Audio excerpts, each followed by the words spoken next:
Okay, hello everyone. We're going to get started. Good morning and welcome to Maynard Costerisan's Getting Your Business Recession Ready webinar. We're so glad you're here. Today we'll be sharing actionable steps for small businesses to better equip themselves for a recession and come out ahead on the other side. You'll gain insight into ways to make strategic cash flow and investment decisions, strengthen your projections, and prepare for the future. Thank you all for joining us today. A few housekeeping items. This session is being recorded and everyone is muted. If you have any questions, please type them in the chat. We will have time at the end to answer your questions. And with that out of the way, I would like to welcome Jeff Allen to today's session. Jeff is a principal in the Accounting and Outsourced Solutions Department, specializing in small and mid-sized business clients. He also leads the firm's business valuation services specialty and provides a wide range of valuation-related services to multiple industries. Thank you for taking time to share your knowledge today. Jeff, I will go ahead and turn it over to you. All right, thank you so much. Well, I'm really excited about this topic here today.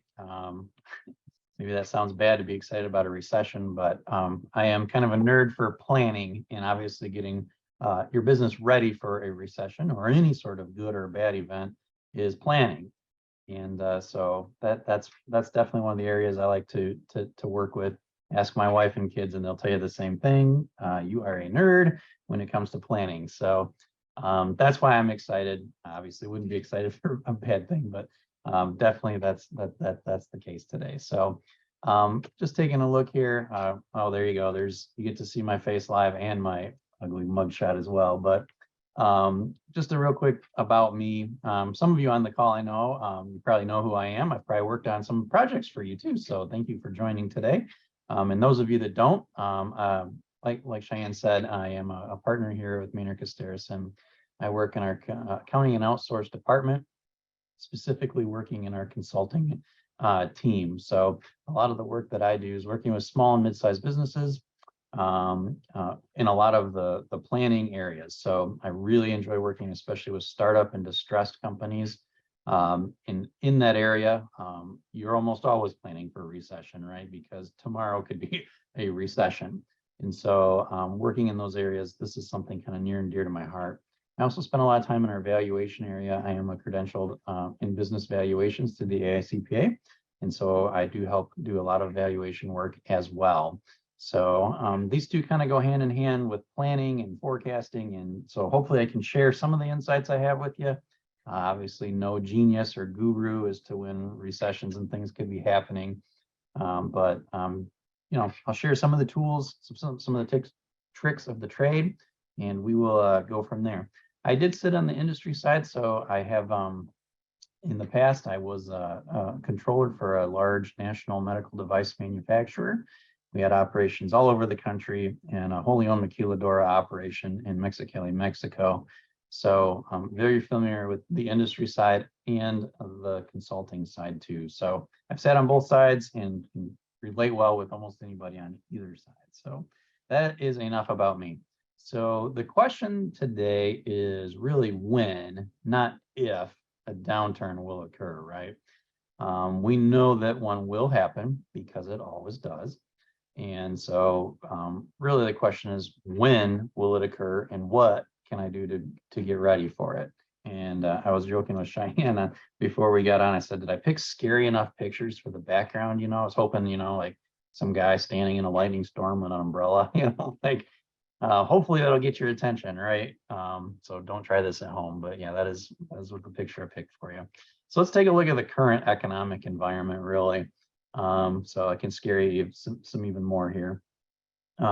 So this is from ClearBridge Investments. They take this 12-factor approach basically to looking at the current economic environment. And they pull data from BLS all over different sources. And this is what they put up for us. And you can see on here our current economic environment. And these are the 12 sort of characteristics, whether something's an expansion, keeping an eye on it, or whether it's indicating recession. You can see we've got the last few quarters on there, as well as April 30th, which is our most recently ended month. So this is as timely as I could get it for you. And you can look at consumer areas. You can see areas like housing permits and job sentiment, retail sales and wage growth, all indicating recession. Jobless claims being the only one in this category being cautionary. Commodities, pricing with commodities indicating recession. ISM new orders, that's manufacturing orders. That's what that means right there. The big orders indicating recession. Profit margins indicating recession. Truck shipments, which is a fun thing. I actually really like this particular truck shipment, indicating caution. A lot fewer orders going out for trucks right now. On a personal note, I like to try to feel like if I'm on the highway and I'm going somewhere, do I feel like I'm fighting trucks all the time or not? And it does seem like there may be a little bit less. I mean, that's just viewpoint, but data is saying this. Credit spreads showing obviously recession. The money supply tightening. We know that that's happening with the interest rates going on as well, and the yield curve. Now, the yield curve is something that's very interesting. An inverted yield curve is indicative of a recessionary type atmosphere. And what that means is that basically long-term bond rates have lower yields, lower interest rates than short-term bond rates. And so just to put this in perspective, I literally pulled this off just this morning off of Treasury Direct, just so I could share this with you. A 13-week T-bill, meaning an investment in a Treasury device that's only 13 weeks in duration, as of the most recently issued was May 4th, had a yield of 5.12%. A 3-year note that is being issued on May 15th will have a yield of 3.695%. A 10-year note, which will be issuing also on May 15th, 3.448%. A 20-year bond that issued on May 1st, issued at 3.92%. And a 30-year bond that issued on 4/17, 3.661%. So between a 13-week T-bill and a 30-year bond, we're seeing about a 1.5% difference, meaning that you make better money on the short term than you do on the long term. And that is definitely what we mean here by an inverted yield curve. Taking a look at these indicators compared to multiple periods where we know we had an actual recession, you can see our current period there in that first column. 2020 looking different than all the rest, obviously. What happened in 2020, we all know. It was clearly the COVID pandemic caused a very brief, very fast rebound, very odd recession. So many of the indicators certainly weren't pointing to recession. So that is why that year looks different. But if we look at all the other years, the 08, 09, 2001, 90, 91, 81, 82, 1980, 73, then the 69, 70 recession, you can see that there's a lot of commonalities in our current period compared to what actual recessions were also showing for those same time periods. 5 of those indicators, actually wage growth and wage growth, profit margins, and the yield curve and money supply, just pulling out 2020, every single time those were indicators of recession, every single time. So it definitely seems to be pointing to something, right? One thing that's interesting is that 58% of economists say that 2023 will be a recession. So over half of the economists believe that it could happen in 2023. Now, maybe not, but data seems to be saying something to that effect, right? Obviously, the current banking environment, definitely giving many of us some indigestion there, right? SVB, Silicon Valley Bank, they were the 16th largest bank when they failed. And these are failures that have happened, no joke, in the last 30 days. So again, can't get this any more timely for you.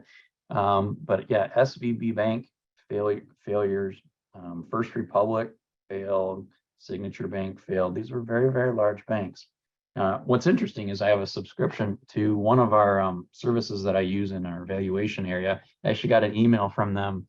I think it was maybe even on Monday that said, hey, please change your banking information on your payment information. We used SVB Bank and now we're going to be using this bank. So you can clearly see why having a failed bank could certainly cause some problems in life for your business and for your personal. So in addition to the known failures, Moody's came out in early April and they said, hey, look, here's a list of banks as well that we're downgrading. And some of you might know some of them. The one that really stood out to me on there was Comerica. Now, keep in mind, I'm full disclaimer, I'm not giving any sort of banking advice, investment advice, or anything like that. I'm literally just reporting what I've read it myself in the news. And I find Comerica to be a very interesting one, partly because I'm near and dear to my heart, because they used to be run right out of Detroit. So Moody's saying they downgraded them because of high realized securities losses, lower level of capitalization, and a greater share of deposits that are above the FDIC thresholds. This therefore making Comerica sensitive to rapid and large withdrawals from depositors and requiring it to sell assets, which therefore leads to a fail. So very interesting. Again, Comerica obviously came out and said, we think we'll be fine. They clearly haven't failed, but yeah, interesting that the banking industry being looked at with such great scrutiny right now. So let's talk for a minute about some of the things that we've learned in the past from recessions. Obviously, the Great Recession and COVID-19 being the two most recent ones. Probably the Great Recession being the most normal of recessions, COVID-19 being just hopefully the only one we ever see like that in our lives, right? And so let's talk about what we've learned from that. We learned from both events, actually, that economic factors can flip very, very quickly. The collapse of Lehman Brothers in 2008, again, in that banking area, kind of being a leading indicator. In the COVID space, we really didn't have a lot of warnings. So that's why I like to think it's a little bit different. So let's take everything with a grain of salt as we think about that. But we do realize economic factors, they will flip quickly when they actually flip. External factors are magnified, which help us to almost lose control of some of the factors in our businesses. And just knowing that things will happen on the outside, there are things we can control and there are things that we cannot control. And just being aware of that is very critical. We did learn during the recession, right? The struggles could have been diminished with more planning. And I think that that's really the big word there, starts with a P, and that was planning, right? Had we been thinking about this more in our business, I would have done something different. That's always the hindsight, right?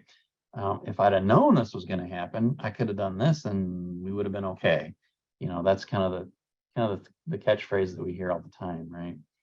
COVID's tricky to apply to that because I'm not sure how else we would have planned for that, but we kind of in the future now can, right? Again, we hear that phrase, I could have done more to prepare.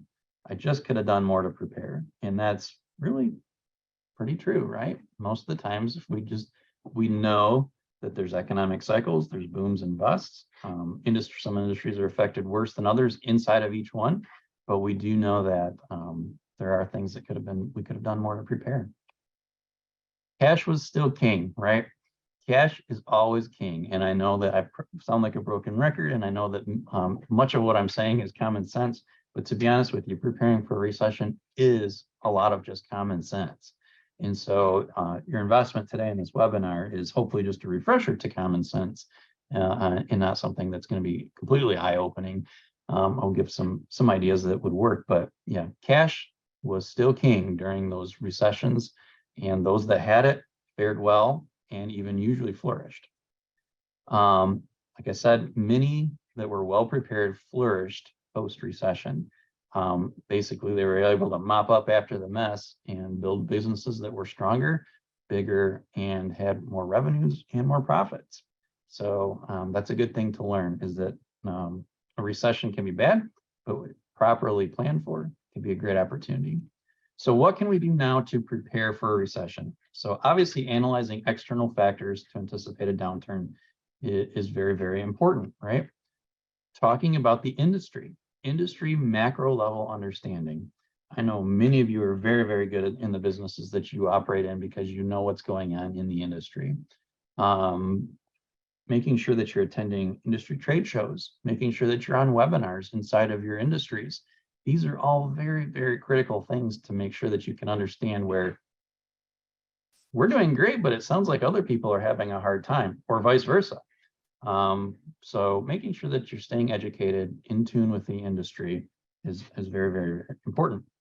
Picking KPIs to track, key performance indicators. I know KPI is like a catchphrase nowadays, right? KPI, what's your KPI? But picking ones to track that would be applicable to showing if we're headed in a wrong direction, or if we're, just on poor footing at the moment. So picking KPIs is very important.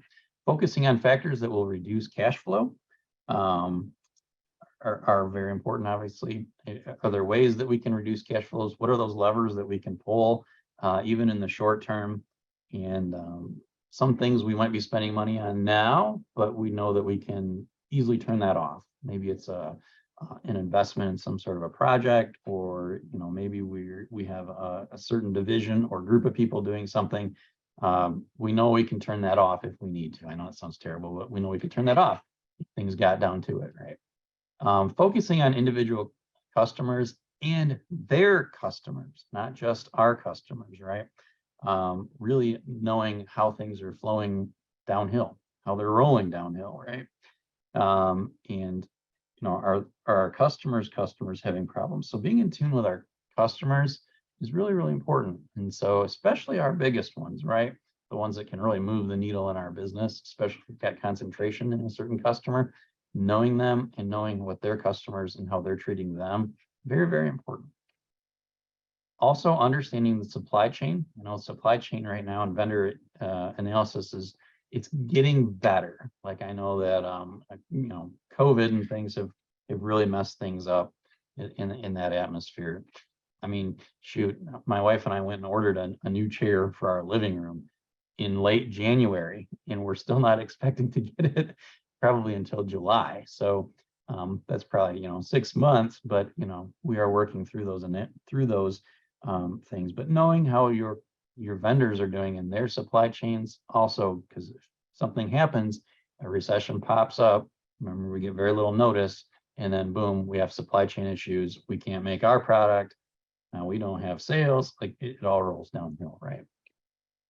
And then of course, the banking industry health, making sure that the bank that we are working with, let's spend a little time doing a little analysis on it. Like we do all this work to get cash, to make sales, to make a product, or provide a service. We put it in the bank when we finally get payment, but then we didn't really do a risk analysis on where we were putting it. That'd be kind of shame on us, right? So we really need to make sure that we understand our bank and its health, okay? So what other things can we do to prepare? We need to be prepared to respond. Being prepared to actually respond. So we need to make sure that we're setting time for some cross-company brainstorming and discussion on the potential impacts. These things don't have to take hours and hours and weeks, but having a discussion every so often, planned on calendars, making sure that we know, hey, if this happens, what do you see as a director of your program? What do you see as your director? And so that we can find out quickly our weaknesses, right? Identifying the KPIs, we already mentioned this, but what I would really, really, really stress is that we don't just identify them, but we actually calculate them, and then we actually forecast them and trend them so that we can see with our KPIs, are we going down? Are we going up? Are we holding flat? Any sort of early warning indication is very, very important. Tracking and communicating to all interested in parties. Communication is obviously very critical. Reevaluating and modifying forecasts and plans more frequently. A lot of times what I run into with businesses is that they work really, really hard from September to November to set up the budget, right? Oh, we got the budget done. And then they don't work on it again until next September to November. and then that's it. We track the budget, but we're not really evolving with time each month or weekly. We just put it in place and then we forget about it. So having something much more robust is really, really important. So this is one area that I usually get asked, like, what would you do? Like, what should I do? You're like, oh, that's great. I should do it more often, but how could I do it?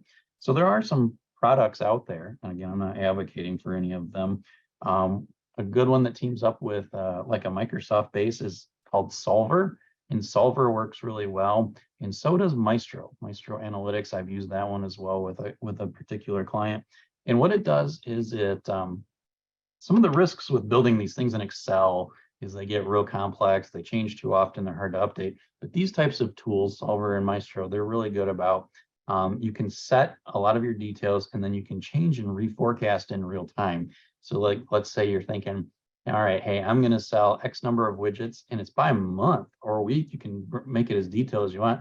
In these months, we're ramping up production or something like that, or we're going to produce, service more clients or more customers in these particular months. You can change those. You can push the button and you can literally see this is what happens over the next 12 months if we do that.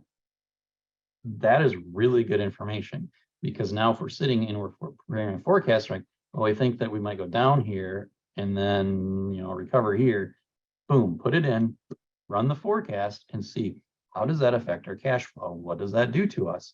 What does that do to profits? And then what areas could we look at on our expense side to try to eliminate that if it were to happen? It's meant to be a very low time intensive project. And these organizations have developed a tool that can be very helpful for that. So definitely think about something like that. I have no doubts your accounting team would love to get their kind of nerdy fingers on a tool like that. So establish a hierarchy and priority for cost saving measures. What goes first is really what we're talking about on here, And then, of course, evaluating lean principles. There's a lot of good educational tools out there. My dad, before he retired, I remember he was big into lean manufacturing. Worked for a Fortune 1 manufacturer, pharma area, and pharmaceutical area. Sorry, and he's always big on lean, Six Sigma, and so like not necessarily saying we need to implement everything to those ISO standards, but understanding lean and how to be lean is very helpful indeed. So let's talk about planning here. What can we do to prepare? Internal financial matters, financial projections, cash flow, income statement, balance sheet, working capital. It's great when we can have all these things produced in the past, right? This is what happened. But like I just said, getting a tool in place like a Solver or a Maestro to look further out is what will really separate good planning from reaction planning, right? In the cash flow space, I cannot stress this enough. Having a 13-week cash flow projection is critical, not only as you head into a recession, but when times are good as well. And it's updated weekly and it's reviewed weekly as part of the financial matters. There are no distressed or startup companies that I work with that do not have a 13-week cash flow analysis. And it's because it's critical. And so what you'll do is you'll basically have something that shows every single week, my beginning cash balance, what's going to happen, the bills I'm going to pay, the capital expenditures I'm going to make, and this will be my ending cash balance, right? And I do that for the next 13 weeks. Invariably, you're going to go through and you're going to see, I have weeks that end in the red. That must be a terrible thing, right? No, it's not a terrible thing. The tool that you're doing is to build visibility as to when those events could happen before they happen, and so that you can respond to them appropriately. Sometimes it's not that much red. Sometimes it's close. Sometimes you're like, maybe we're going to need to make an owner contribution here. Maybe we're not going to pay a distribution this week. If we waited 2 weeks, cash flow returns to positivity. It puts the planning back in your hands and really allows for a really robust tool for being able to figure out how to respond to something before it happens. No reactions, not reacting out of fear or doing something irrational. Monitoring covenants and cushions. Obviously, if we have a bank debt, lines of credit, things like that, making sure that we're actually looking at these as well. Whenever I build a 13-week cash flow, I always have a line of credit, a balance, shows right on the same thing at the bottom, and it's got a covenant calculation on it so that we can see like, hey, if I'm borrowing or repaying, I know that I'm okay, right? Making sure that our plan includes our capital expenditures. if we need to be growing, or we need to be replacing tooling, or if we need to be investing in some sort of infrastructure, making sure that that plan is also included and that we're not just reacting out of fear. Planning a reaction to different scenarios and options. So extending the current projections out further. Now, I'll give this with a caveat. We can do pretty good forecasting over the next year, right? We do all right 3 years out. 10 years out, things start getting a little iffy. And so let's be mindful and give ourselves a little grace as we plan that we should challenge, obviously, the closest terms, but we should have an eye on the future. But let's be careful not thinking that, what's written in stone will happen. Broaden that worst case to a factor in a significant downturn. What could go wrong? And maybe even doing sensitivity analysis, like, what if sales drop 10%? What if they drop 20%? What if they drop 30%? And then seeing how that affects, how that rolls downhill. Looking at our product mix and our changes in our customer demand kind of goes without saying as part of that planning as well. And then if we need to, consider doing some hedging. If I win here, is it okay that I lose here? Or if I lose here, where do I know I need to win? So that's the type of hedging I'm talking about. And that's not necessarily going out and talking to some hedge fund or something that sounds really elaborate. So managing relationships in this current era of how to of what to look for.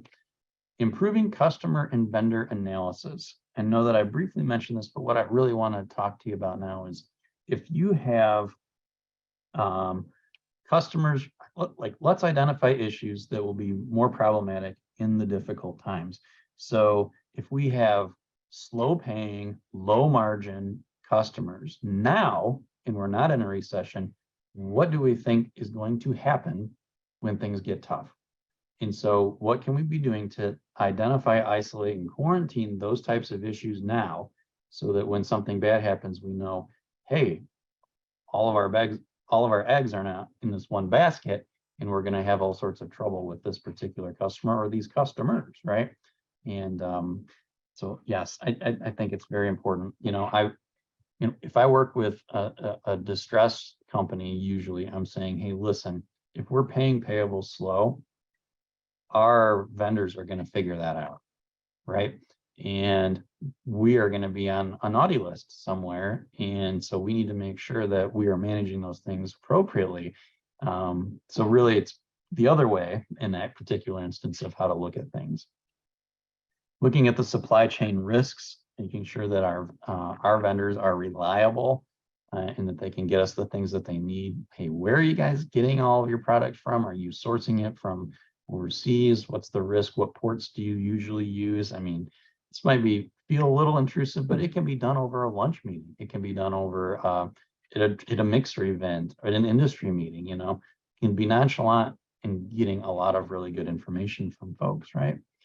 And establish a rating process. Do I have an A customer, a B customer, and a C customer, right? Because my A customer should be getting the majority of my time, not my C customers, right? And making sure that we focus on who that is. Because really that comes down to the 80-20 rule in identifying relationships. Another fancy way of saying this, it's called the Pareto principle, meaning that 80% of outcomes result from 20% of causes.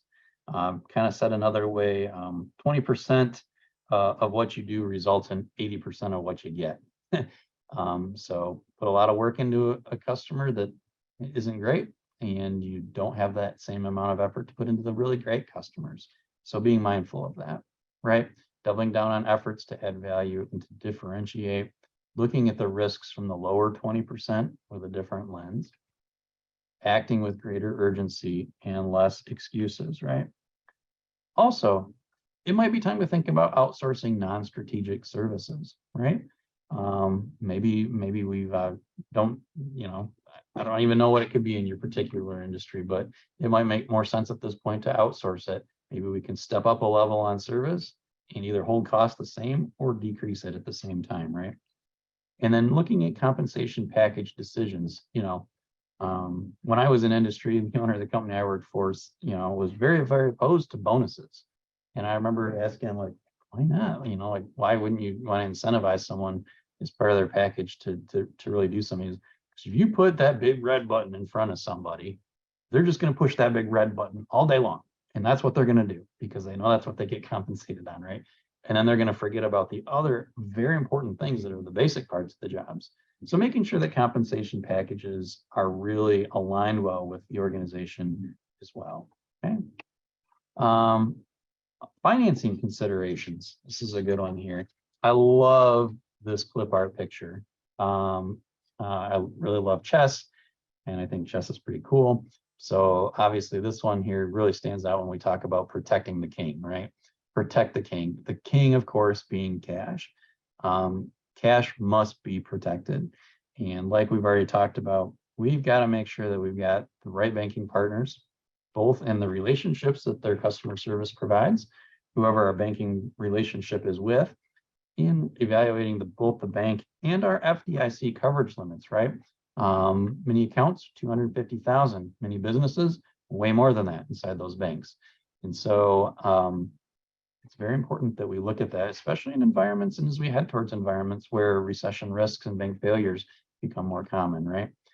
We might need to be thinking about reconsidering our debt mix. Do we have the right amount of long-term versus short-term debt in our mix?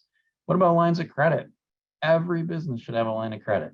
Every business should have a line of credit. And I'll say it one more time, even though I'm on a webinar, every business should have a working line of credit. Why? Because you don't know when you're going to need it. And when you need it, you're not going to be able to get it. And so having it done ahead of time is absolutely critical. Most times there's very little to sometimes no cost in establishing a line of credit. And it's really important. You know, when GM and Chrysler went through bankruptcy, when 0809 hit, Ford did not. And what's interesting, and I don't want to get in a Chevy versus Ford conversation with anybody, obviously, but Ford didn't. It's a fact. And a lot of the reason that they didn't is because they had already gone through and they had put in lines of credit against many of their factories and facilities. So they were able to draw against those types of things in the short term. So they were able to respond to the recession at hand. Leasing salebacks. This is a good opportunity right now too for a lot of people to think about. Real estate values are high. And so I'm seeing a lot of places thinking about maybe it's time to sell. You know, I was just having lunch with a client yesterday. They are gonna, they had bought in an industrial building.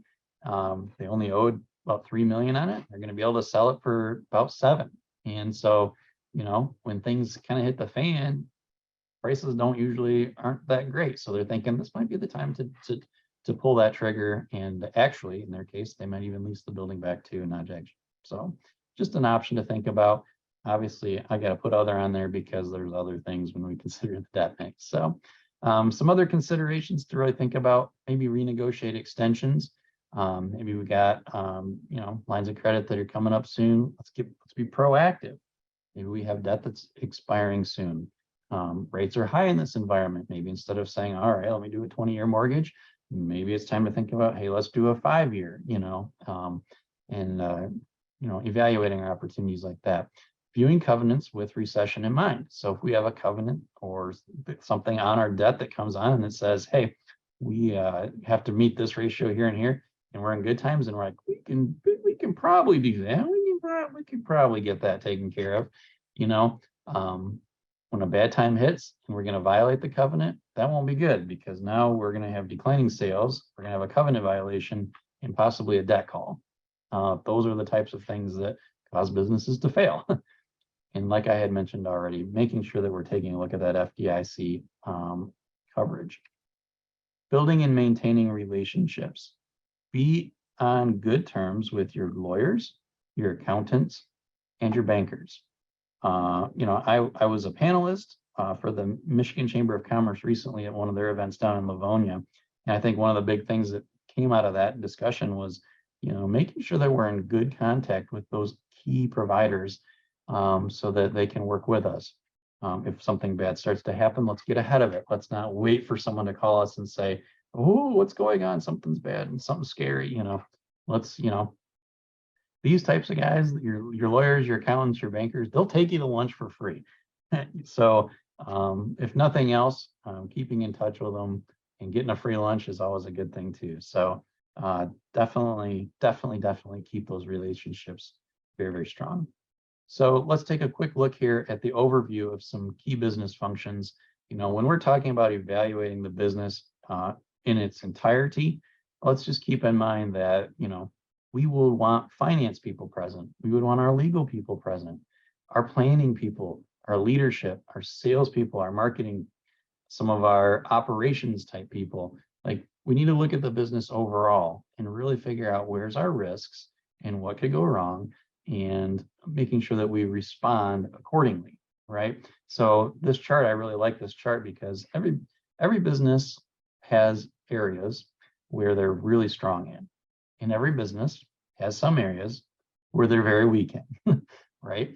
And so if we're really weak in some of these areas, then we should be making time now to take care of those areas, right? And we should focus on all of them, not just the ones that we feel the best about. So let's talk about how we could plan for a good management team discussion then, right? We should be doing strategic planning. It should have a 3 to 5 year vision. Now, many of you, not all of you, many of you have probably heard of something called EOS, the Entrepreneurial Operating System. It's a very good tool for helping to hold teams accountable. We use it personally, internally here, we use it with our inside of our consulting team. So we work and we've set up 3, 5, and 10-year visionary goals, right? This is the big audacious plans that we have. And then we've now broke that down into all the way down to a 1-year plan. And then further you break it down into quarters. And in the quarter area, we call that rocks. We don't, EOS calls that rocks. And collectively as a team, we will work to knock out the rocks. What are the barriers that keep us from getting to, the 1-year goals, these monthly things? And as we knock these off, all of a sudden we start getting much more achievable to 1, 3, 5, and 10-year goals, right? Because we're taking it down into bite-sized pieces and we're getting it done. In EOS, you do what's called a weekly level 10 meeting. Everybody comes together for 1 hour. We talk about issues, we assign to-dos. It's all tracked. And when we come back together at the next one, we go through, hey, Bill, you had these to-dos. Did you get these to-dos done? No. Nobody really likes to sit in a meeting where they're not showing they're getting stuff done, right? And so this is where I'm saying the accountability piece comes in really, really well, because you got to get it done, right? Otherwise, you're going to show up and you're going to look like you're not pulling your weight in the team.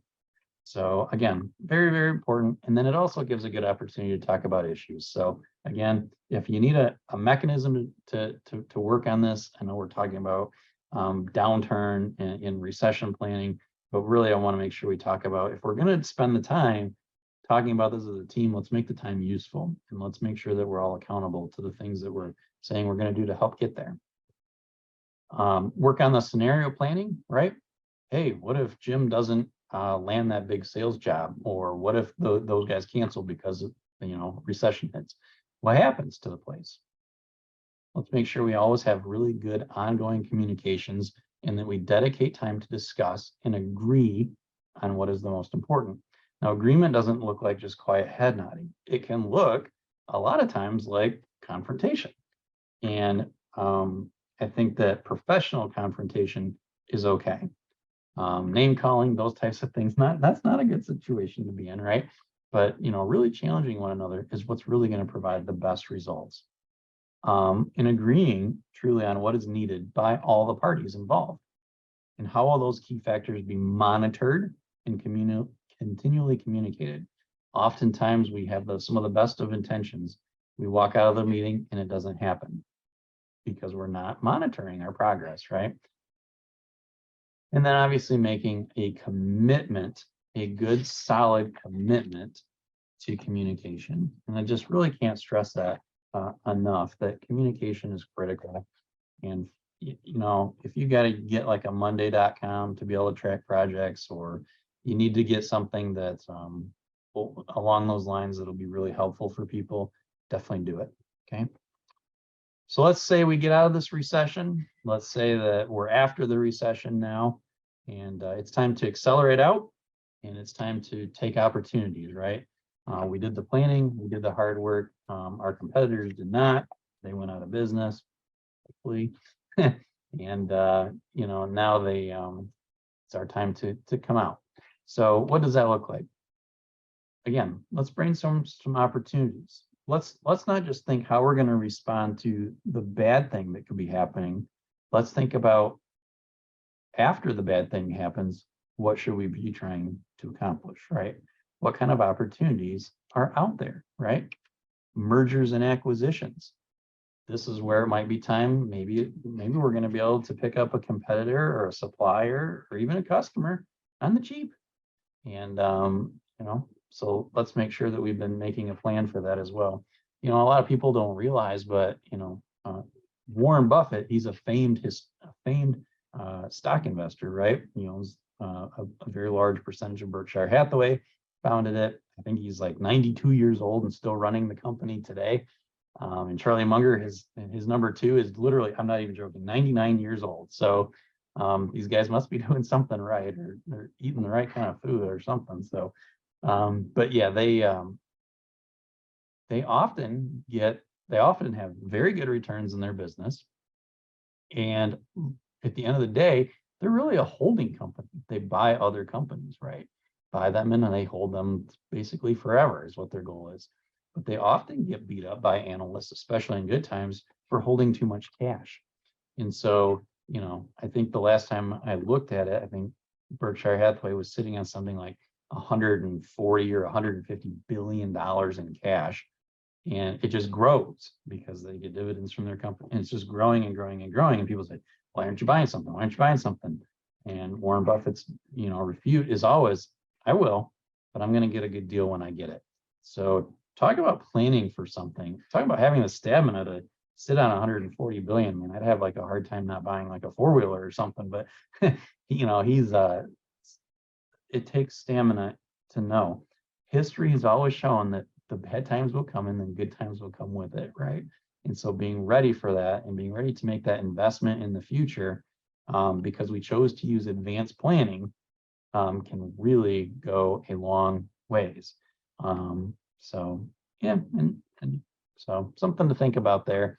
I like to look at some of the things that some of our best investors have done and how have they won, and these are some of the things they do. They plan for the bad times, and they plan for the future, and they look for ways for growth. I think the old saying is, was it you be greedy when everyone else is afraid or something like that? So something to think about.